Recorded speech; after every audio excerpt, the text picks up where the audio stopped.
Assalamualaikum warahmatullahi wabarakatuh. Selamat siang rekan-rekan semuanya. Kembali lagi di channel YouTube Agnes Anggraini.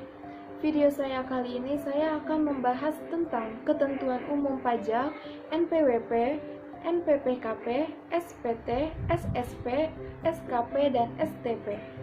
Sebelum ke materi, ada sebaiknya rekan-rekan semua subscribe, like, and share channel YouTube ini. Sangat bermanfaat sekali buat saya agar saya bisa terus bikin video tentang pembelajaran perpajakan ini. Oke, kita lanjut ke materi. Sebelumnya saya ingin memberitahu tentang sistem perpajakan itu dibagi dalam beberapa bagian. Diatur dalam Undang-Undang Nomor 6 Tahun 1983 tentang Ketentuan Umum dan Undang-Undang Perpajakan baru. Yang kedua, Undang-Undang Nomor 7 Tahun 1983 tentang Pajak Penghasilan. Yang ketiga, Undang-Undang Nomor 8 Tahun 1983 tentang Pajak Pertambahan Nilai Barang dan Jasa dan Pajak Penjualan atas Barang Mewah. Yang keempat, Undang-Undang Nomor 12 Tahun 1983 tentang Pajak Bumi dan Bangunan. Yang kelima, Undang-Undang Nomor 13 Tahun 1985 tentang Bea Materai. Sudah diatur dalam undang-undang, banyaknya mengapa sampai diatur ke dalam undang-undang yang sampai segitu banyaknya tujuannya ada banyak. Namun ada beberapa. Yang pertama, meningkatkan efisien pemungutan pajak. Dengan adanya undang-undang yang baru tersebut, maka akan lebih efisien, maka orang-orang lebih mudah dalam melaporkan pajak ketika lapor pajak sudah mulai mudah. Kemungkinan orang-orang yang mau bayar pajak. Lalu apa sih bedanya wajib pajak dan subjek pajak? Wajib pajak adalah orang pribadi atau badan yang sudah pasti harus membayar pajak. Sudah ada haknya dan sudah ada kewajibannya di sana untuk bayar pajak. Sedangkan subjek pajak dia sama juga penjelasannya seperti wajib pajak tersebut, namun dia belum berlaku perpajakannya karena belum ditemukannya objek pajak. Selanjutnya, saya akan membahas apa itu bedanya tahun pajak dengan masa pajak. Yang pertama, tahun pajak. Tahun pajak itu adalah jangka waktu dalam 1 tahun kalender. Sedangkan yang kedua, masa pajak, yaitu waktu yang diberikan kepada wajib pajak pribadi untuk melapor pajak. Biasanya jangka waktunya itu minimal 1 bulan dan maksimal 3 bulan. NPWP. Lalu selanjutnya saya akan menjelaskan tentang NPWP. Apa sih NPWP itu? NPWP adalah nomor pokok wajib pajak, yaitu sebuah kartu identitas bahwa kita sudah terdaftar sebagai orang yang wajib membayar pajak. Lalu siapa sih yang bisa dikatakan wajib membayar pajak?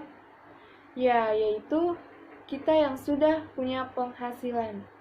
Lalu bagaimanakah cara meyakinkan memiliki NPWP ketika sudah memiliki penghasilan?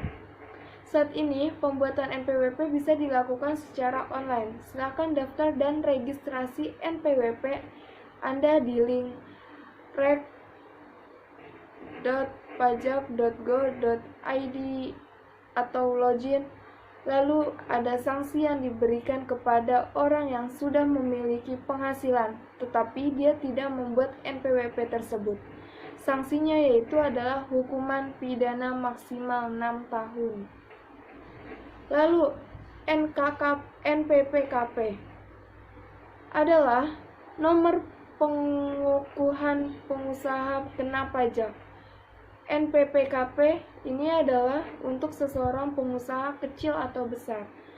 SPT adalah surat pemberitahuan bagi orang yang sudah memiliki NPWP, lalu barulah muncul SPT ini.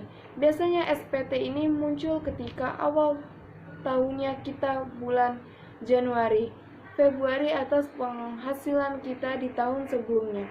SPT ini dapat berbentuk formulir atau surat elektronik yang berisi pemberitahuan tentang besarnya nominal yang harus kita bayar.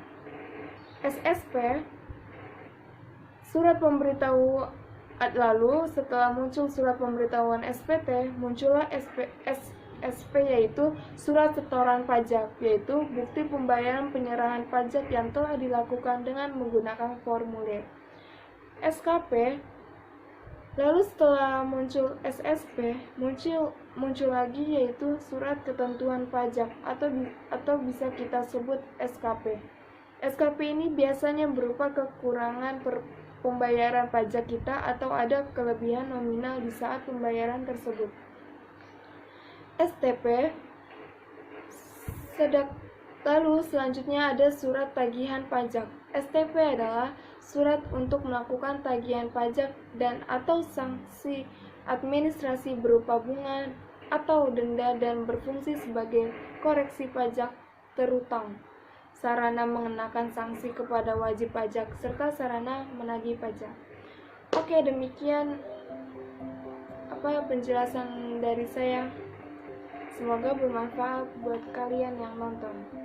Jangan lupa like, subscribe, and share channel YouTube ini. Assalamualaikum warahmatullahi wabarakatuh.